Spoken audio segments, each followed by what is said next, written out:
Hello students, today we will continue our block number 10 solving equation, lesson plan 2nd transposing method. In this class we will learn to solve equation to find out the value of unknown. That means the value of unknown number like x, y, z, a, b, c like that. So let us start with the term transpose. What is transpose? Transpose means to move a term from one side to another side or reversing its sign to maintain equality. For example, x plus 8 equals to 10. देखो transpose का मतलब क्या होता है कि एक side जो चीजें हैं, इधर हमारे पास क्या है x प्लस 8. x प्लस 8 जो है वो हमारे पास कहाँ पे है? लेफ्ट हैंड साइड पे. ये है हमारे पास लेफ्ट हैंड साइड पे एंड ये हमारे पास राइट हैंड साइड पे है हमारे पास 10. तो आप अगर कोई भी टर्म लेफ्ट हैंड साइड से ट्रांसपोज का मतलब है उसको यहाँ से राइट हैंड साइड पे लेके जाओगे या फिर राइट हैंड साइड से कोई भी जो टर्म है वो आप लेफ्ट हैंड साइड पे लेके आओ, मतलब उसका जो साइड है वो चेंज करना. साइड चेंज करने को ही हम ट्रांसपोज बोलते हैं. और जब भी हम ट्रांसपोज करते हैं तो टर्म जब भी ट्रांसपोज होती है तो वो क्या हो जाती है, अगर वो यहाँ पर प्लस में होगी तो इधर जाके हो जाएगी माइनस में. दैट मीन्स उसका साइन क्या हो जाएगा? चेंज. रिवर्सिंग इट्स साइन, उसका साइन क्या हो जाएगा? चेंज हो जाएगा. ठीक है, जैसे कि अगर 8 जो है प्लस में, अगर हम उसको इधर लेके जाएंगे तो माइनस का हो जाएगा. ठीक है, सिमिलरली अगर इधर कोई टर्म है वो माइनस में है तो राइट हैंड साइड जाके वो हो जाएगी प्लस में. मल्टीप्लाई वाली जो चीज है वो राइट हैंड साइड में जाके क्या हो जाएगी? डिवाइड. और डिवाइड वाली मल्टीप्लाई. आपको याद रखना है, रिमेंबर, ऐड और सब्ट्रैक्ट आपस में इंटर रिलेटेड है एंड मल्टीप्लिकेशन और डिवीजन आपस में इंटर रिलेटेड है. इसका मतलब क्या होता है? दैट मीन्स कि अगर कोई भी टर्म ऐड में है तो वो सब्ट्रैक्ट में ही चेंज होगी, और सब्ट्रैक्ट की जो भी टर्म है अगर उसको ट्रांसपोज करेंगे तो वो एडिशन में चेंज होगी. दैट मीन्स प्लस का साइन माइनस में चेंज होगा, माइनस का प्लस में. और मल्टीप्लाई का साइन जो है वो डिवाइड में चेंज होगा और डिवाइड का साइन जो है वो मल्टीप्लाई में. ठीक है, ऐसा नहीं हो सकता कि ऐड डिवीजन हो जाए. नहीं, ऐड सिर्फ सब्ट्रैक्ट होगा, सब्ट्रैक्ट ऐड होगा. मल्टीप्लाई का डिवीजन होगा और डिवीजन का मल्टीप्लिकेशन होगा. यही हमें क्या करना है? ट्रांसपोज के अंदर करना है. तो फॉर एग्जाम्पल हमारे पास एग्जाम्पल था x प्लस 8 इक्वल्स टू 10. अब हमारे पास अननोन वैल्यू है x. हमें x की वैल्यू फाइंड आउट करने के लिए ट्रांसपोजिंग मेथड यूज करना है. हमने अपने प्रीवियस वीडियो में लेसन प्लान 1 में unknown value that mean x की वैल्यू फाइंड आउट करने का कौन सा मेथड सीखा था? Equation balance. हम वहां पे क्या करते थे? इक्वेशन को बैलेंस करते थे. इक्वेशन को बैलेंस कैसे करते थे? जैसे यहाँ पे x प्लस 8 है, हमें सिर्फ x की वैल्यू चाहिए तो हम क्या करेंगे? यहाँ से 8 को रिमूव. 8 क्या कॉन्स्टेंट वैल्यू है तो हम कॉन्स्टेंट वैल्यू को रिमूव करते थे. पर हेयर हमें 8 को रिमूव नहीं करना. अगर हम यहाँ पे 8 को रिमूव करते तो क्या करते हैं? यहाँ पे -8 कर देते और सेम फंक्शन किधर कर देते? राइट हैंड साइड पे. यहाँ पे भी क्या कर देते? -8. हम यहाँ पे एक साइड में करते हैं बैलेंसिंग और इक्वेशन मेथड. इक्वेशन को बैलेंस करने के मेथड से अगर हम इसको सॉल्व करें तो हम इसको सॉल्व करेंगे कैसे? ये हो जाएगा x प्लस 8 है ना, तो यहाँ पे -8 हो जाएगा और राइट हैंड साइड पे क्या है? 10, तो वहां पर भी क्या हो जाएगा? -8. अब -8 से -8 क्या हो जाएगा? कैंसिल. यहाँ बच जाएगा 8 equals to 10 minus 8 equals to 2. तो x की वैल्यू क्या आ गई? 2. ये x की वैल्यू आपकी 2 आई है कौन से मेथड से? इक्वेशन बैलेंसिंग मेथड से. आपने इक्वेशन को क्या किया? बैलेंस किया. पर हम अब आज कौन सा मेथड सीख रहे हैं? हम आज सीख रहे हैं ट्रांसपोजिंग मेथड. तो ट्रांसपोजिंग मेथड के अंदर हमें क्या करना होता है कि जितनी भी कांस्टेंट वैल्यू है हमें उसे यहाँ पर रिमूव नहीं करना, हमें उसे ट्रांसपोज करके दूसरी साइड पर शिफ्ट करके सॉल्व करना है. कैसे करते हैं हम इसको? ट्रांसपोज कैसे करते हैं? x, हमें यहाँ पे सिर्फ x चाहिए, बाकी चीजों को हमें राइट हैंड साइड पे शिफ्ट कर देंगे. तो x इक्वल्स टू के बाद हमारे पास क्या है? 10 है. ठीक है, अब 8 कहाँ गया? तो 8 को हमें लाना पड़ेगा. तो 8 यहाँ पे हमें राइट हैंड साइड में लाना है. लेफ्ट हैंड साइड पे जो 8 है वो किसका है? प्लस का. पॉजिटिव है. 8 क्या है? प्लस का. तो जब वो राइट हैंड साइड जाएगा तो उसका साइन क्या हो जाएगा? रिवर्स हो जाएगा. दैट मीन्स माइनस हो जाएगा. तो x क्या हो गया? Equals to 10 minus 8. और 10 माइनस 8 कितना होता है? 2. x की वैल्यू क्या आ गई? 2. आप किसी भी मेथड से सॉल्व करेंगे आपकी वैल्यूज क्या हमेशा सेम आएंगी. Now let us take some more example. Example 1 हमारे पास है 2x माइनस 3 इक्वल्स टू 15. अब इसके अंदर अननोन वैल्यू है x. हमें x की वैल्यू क्या करनी है? फाइंड आउट करनी है बाय यूजिंग ट्रांसपोजिंग मेथड. अब हम इसे सॉल्व करने के लिए वैल्यूज को 1 बाय 1 ट्रांसपोज करेंगे. पहले हम एक कांस्टेंट वैल्यू -3 को ट्रांसपोज करेंगे, उसके बाद 2 को. उसके बाद क्या होगा, लेफ्ट हैंड साइड पे सिर्फ और सिर्फ क्या रिमेनिंग हमारे पास क्या बच जाएगा, x। तो हम 1/1 हम इसको ट्रांसपोज करते हैं। पहले हमारे पास यहाँ पे 2x इक्वल्स टू 15, यहाँ पे -3 है तो वो राइट हैंड साइड पे, दूसरी साइड पे जाकर क्या हो जाएगा, वो दूसरी साइड पर जाके हो जाएगा प्लस का 3। ठीक है, तो ये अब क्या हो गया, 2x इक्वल्स टू 15 + 3, ये हो जाएगा हमारे पास 18। नाउ अब हमें क्या करना है, हमें सिर्फ x की वैल्यू फाइंड आउट करनी है, लेकिन 18 जो किसकी वैल्यू आई, 2x की। अब हमें क्या करना पड़ेगा, 2 को भी ट्रांसपोज करना पड़ेगा राइट हैंड साइड पे। तो आपको अच्छे से पता है कि माइनस वाली चीज ट्रांसपोज होती है प्लस में और प्लस वाली चीज होती है माइनस में, लेकिन 2 तो प्लस माइनस में है ही नहीं। 2 का रिलेशन x के साथ क्या है, वो x के साथ मल्टीप्लीकेशन में है। आपको रिलेशन किसके साथ चेक करना है, अननोन वैल्यू के साथ, क्योंकि -3 जो है वो x के साथ माइनस में था, लेकिन अब यहाँ पे 2 जो है वो x के साथ क्या है, मल्टीप्लीकेशन में। जब इनके बीच में कोई साइन नहीं होता दैट मीन्स ये कौन से रिलेशन में है, मल्टीप्लीकेशन में।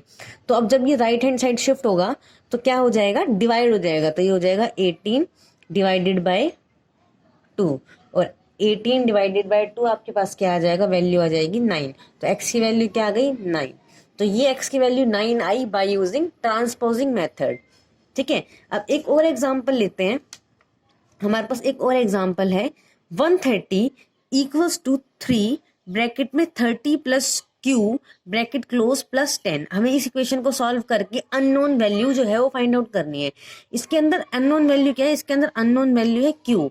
आपको किसकी वैल्यू फाइंड आउट करनी है, q की। तो अब q की वैल्यू फाइंड आउट करनी है। देखो q आपका कौन सी साइड में है, q आपका है राइट हैंड साइड में, ये आपका लेफ्ट हैंड साइड है और ये आपका राइट हैंड साइड, और आपके पास जो अननोन वैल्यू है वो कहाँ पे है, राइट हैंड साइड पे है। तो आपको क्या करना पड़ेगा, बाकी सारी वैल्यूज आपको लेफ्ट हैंड साइड पे शिफ्ट करनी पड़ेगी। तो चाहे लेफ्ट हैंड साइड पे शिफ्ट करनी हो या राइट हैंड साइड पे शिफ्ट करनी हो, इससे कोई फर्क नहीं पड़ता, बस आपको एक साइड क्या करना है, सारे कांस्टेंट, और एक साइड अननोन वैल्यू। तो हम सबसे पहले क्या करेंगे, सबसे पहले हम 10 जो है वो प्लस में, हम सबसे पहले 10 को ट्रांसपोज करेंगे।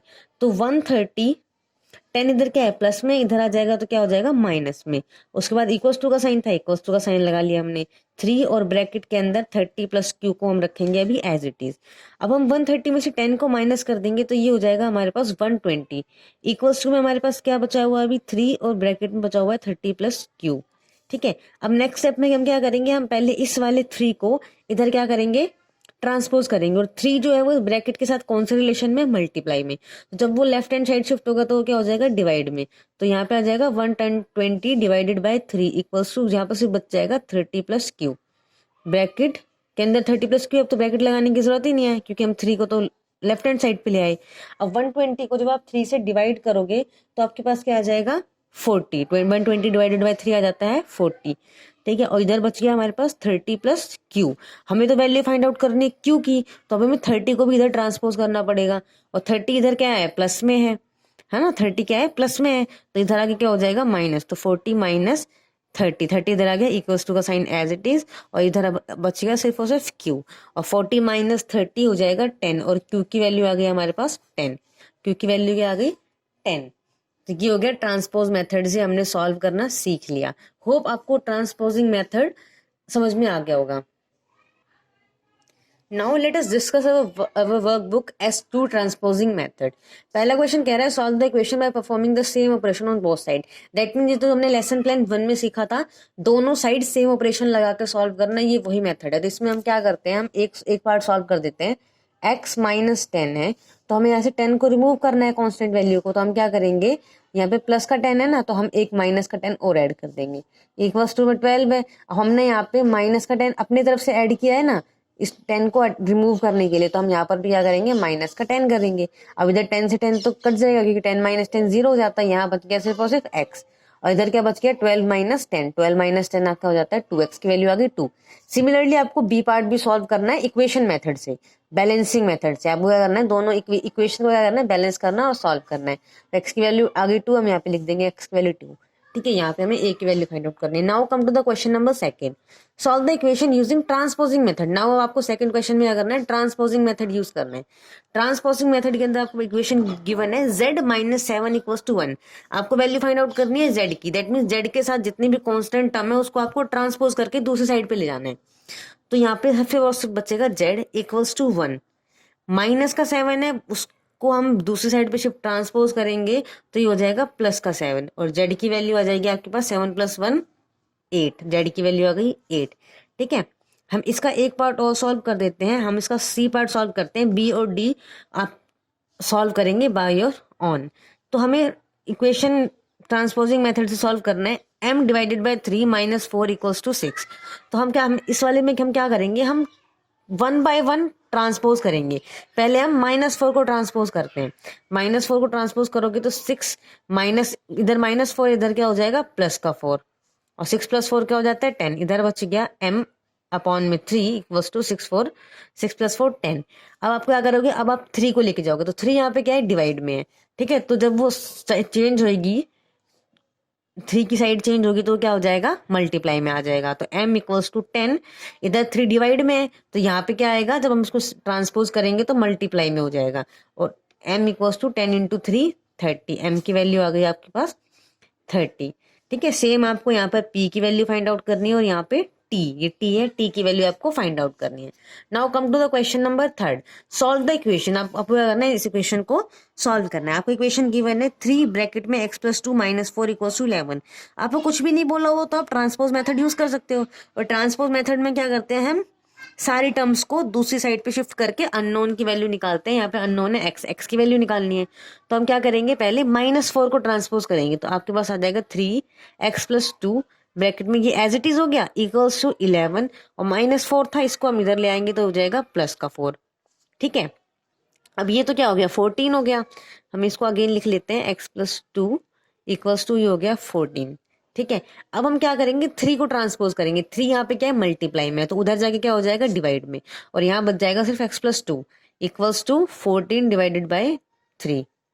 ठीक है, अब x + 2 और 14 डिवाइडेड बाय 3,